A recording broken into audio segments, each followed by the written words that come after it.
Hello students, বোম্বলদার coaching centre থেকে আমি সুমিত বিশ্বাস বলছি। তোমরা জানো 11-12 পরীক্ষা চলছে। এখন আমি আজকে তোমাদের জন্য নিয়ে এসেছি ক্লাস 12 থার্ড সেমিস্টার পলিটিক্যাল সায়েন্সের ইম্পর্ট্যান্ট কোশ্চেন। পল সায়েন্সের ভীতি একদম দূরে সরে যাবে যদি এই প্রশ্নগুলি ভালো করে পড়ো, তাহলে তুমি অবশ্যই সমস্ত প্রশ্ন উত্তর লিখতে পারবে। দেখো, class 12 third semester political science এই ইম্পর্ট্যান্ট কোশ্চেনগুলো আমি দিয়ে দিচ্ছি। 12 থার্ড সেমিস্টারে ঠান্ডা লড়াই শব্দটি কে প্রথম ব্যবহার করেন? বার্নার্ড বারুচ। পঞ্চশীল চুক্তি কোন দুটি দেশের মধ্যে হয়? ভারত ও চীন। মার্শাল পরিকল্পনা কবে হয়? 1947 সালে। সার্কের সদর দপ্তর কোথায় অবস্থিত? কাঠমান্ডুতে। নিরাপত্তা পরিষদের স্থায়ী সদস্য সংখ্যা কয়টি? 5টি। বহু পরিচালক বিশিষ্ট শাসন ব্যবস্থার উদাহরণ দাও। সুইজারল্যান্ড। ঠান্ডা লড়াইয়ের অবসান কবে হয়? 1991 সালে। জোট নিরপেক্ষ আন্দোলনের প্রথম শীর্ষ সম্মেলন কোথায় হয়? বেলগ্রেডে। ইয়াল্টা সম্মেলন কবে হয়? 1945 সালে। কিউবা সংকট কবে দেখা দেয়? 1962 খ্রিস্টাব্দে। ওয়ারাস চুক্তি কবে হয়? 1955 খ্রিস্টাব্দে। ঠান্ডা লড়াইকে গরম শান্তি কে বলেছেন? বার্নেট। ঠান্ডা লড়াইয়ের অবসান, এটা আগে একবার হয়েছে প্রশ্নটা, আর একবার পড়ে গেছে। 1991 সালে আর ঠান্ডা লড়াইয়ের অবসান। The making of foreign policy গ্রন্থের লেখককে? Joseph Frankl. বর্তমানে জোট নিরপেক্ষ আন্দোলনের সদস্য সংখ্যা কত? 120। বর্তমানে সার্কের মোট সদস্য সংখ্যা কত? 8টি। বেলগ্রেড সম্মেলন হয় কবে? 1961 খ্রিস্টাব্দে। শান্তিপূর্ণ সহাবস্থানের নীতিকে ঘোষণা করেন ক্রুশ্চেভ। এনপিটি এর পুরো নাম কি? নন প্রলিফারেশন ট্রিটি। প্র্যাকটিস লুলুম্বা কে ছিলেন? কঙ্গোর প্রধানমন্ত্রী। সম্মিলিত জাতিপুঞ্জের সনদে ধারার সংখ্যা কয়টি? 111টি।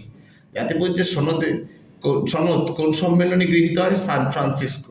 নিরাপত্তা পরিষদের মোট সদস্য সংখ্যা কত? 15। তোমাদের 5টা স্থায়ী আর 10টা হচ্ছে অস্থায়ী। সাধারণ সভাকে কূটনীতিবিদদের সম্মেলন কে বলেছেন? সুম্যান। সম্মিলিত জাতিপুঞ্জের প্রথম মহাসচিবকে? জাতিপুঞ্জের কথাটা এখন লেখা হয়নি। প্রথম মহাসচিবকে? উত্তর ট্রিগভেলি। সম্মিলিত জাতিপুঞ্জ দিবস কবে পালিত হয়? 24 অক্টোবর। ইউনাইটেড নেশনস শব্দটি কে চয়ন করেন? রুজভেল্ট। সাধারণ সভাকে বিশ্ব নাগরিক সভা বলে কে অভিহিত করেছেন? মর্গেনথাউ। মহাসচিবের কাজকে নীরব কূটনীতি কে বলেছেন? গুডস্পিড। সাধারণ সভার বার্ষিক অধিবেশন কবে বসে? সেপ্টেম্বর মাসের 3য় মঙ্গলবার। সাধারণ সভাকে বিশ্ব বিবেকের কণ্ঠস্বর কে বলেছেন? John Austen. বসুন্ধরা সম্মেলন কবে হয়? 1992 খ্রিস্টাব্দে। এবং কোথায় হয়? ব্রাজিলের রিও ডি জেনেরো শহরে। FAO এর পুরো নাম কি? Food and agricultural organization. জাতিপুঞ্জের শরণার্থী বিষয়ক সংস্থার নাম কি? UNCHR। কোভিড-19 রোগটি উদ্ভব ঘটে কোথায়? চীনের উহান শহরে। স্টকহোম সম্মেলন কবে হয়? 1972 খ্রিস্টাব্দে। সাইলেন্ট স্প্রিং গ্রন্থটির লেখককে? Rachel Carson. বিশ্ব স্বাস্থ্য দিবস কবে পালিত হয়? 7ই এপ্রিল। সাধারণ সভায় কতজন সহসভাপতি থাকে? 21 জন। নিরাপত্তা পরিষদের সদর কার্যালয় কোথায় অবস্থিত? প্যারিসে। ভারতের জাতীয় নিরাপত্তা দিবস কবে পালিত হয়? 4 মার্চ, অর্থাৎ 4 মার্চ। যৌথ নিরাপত্তার ধারণা কে দেন? Woodrow Wilson. UNHCR এর পুরো নাম কি? United Nation High Commissioner for Refugees. দ্বিজাতি তত্ত্বের প্রবক্তাকে? মোহাম্মদ আলী জিন্নাহ। স্বাধীন ভারতের প্রথম গভর্নর জেনারেল কে ছিলেন? Lord Mountbatten. সার্স ও জিকা মহামারী কোথায় উৎপত্তি হয়? চীনে। চীনে হচ্ছে সার্স আর জিকা হচ্ছে ব্রাজিলে। বায়ু দূষণকারী একটা গ্যাসের নাম লেখো? Sulphur dioxide. ভারতের পরমাণু নীতির মূল কথা কি? নো ফার্স্ট স্ট্রাইক, অর্থাৎ প্রথমে কোনো আঘাত করবেন। ভারতে পারমাণবিক প্রকল্পের সূচনা কে করেন? হোমি জাহাঙ্গীর ভাবা। CTBTর পুরো নাম কি? কম্প্রিহেন্সিভ টেস্ট ব্যান্ড ট্রিটি। ভারতের সংবিধানে কত নং ধারায় আন্তর্জাতিক শান্তি ও নিরাপত্তার কথা বলা হয়েছে? 51 নং ধারায়। ভারত পরমাণু শক্তিধর রাষ্ট্র হিসেবে কবে আত্মপ্রকাশ করে? 1974 খ্রিস্টাব্দে। সিমলা চুক্তি কবে হয়? 1972 খ্রিস্টাব্দে। ভারতের একটি জাতীয় দলের নাম কি? জাতীয় কংগ্রেস। দলীয় গণতন্ত্র অচল কে বলেছেন কথাটি? Alan Ball. দ্বিদলীয় ব্যবস্থা কোথায় দেখা যায়? মার্কিন যুক্তরাষ্ট্রে। বর্তমানে ভারতের দল প্রথার বৈশিষ্ট্য কি? ব্যক্তি সর্বস্বতা। সর্বপ্রথম দল ব্যবস্থার উদ্ভব কোথায় হয়? ইংল্যান্ডে। একদলীয় ব্যবস্থা কোথায় আছে? চীনে। একটি ভাষাভিত্তিক দলের নাম লেখো? DMK।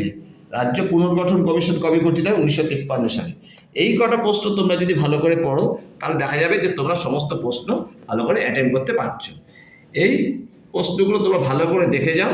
তোমাদের জন্য ক্লাস 12 থার্ড সেমিস্টারে পলিটিক্যাল সায়েন্সের ক্ষেত্রে এই কোশ্চেনগুলো বিশেষভাবে জরুরি। তোমরা এই প্রশ্নগুলি প্রত্যেকটা ভালো করে ফলো করো, দেখবে তোমরা সমস্ত প্রশ্ন উত্তর লিখতে পারছো। আমি সুমিত বিশ্বাস কথা দিচ্ছি, তোমরা আগামী দিনে আরো ভালো ভালো ভিডিও পাবে। তোমরা আমাকে বেশি করে লাইক, সাবস্ক্রাইব ও শেয়ার করো। তোমাদের জন্য আমি আরও ভালো ভালো ভিডিও আনবো। তোমরা এটা পড়ে যাও, দেখবে তোমরা নিশ্চয়ই কমন পাবে। আজ এ পর্যন্ত এলো, টাটা, বাই।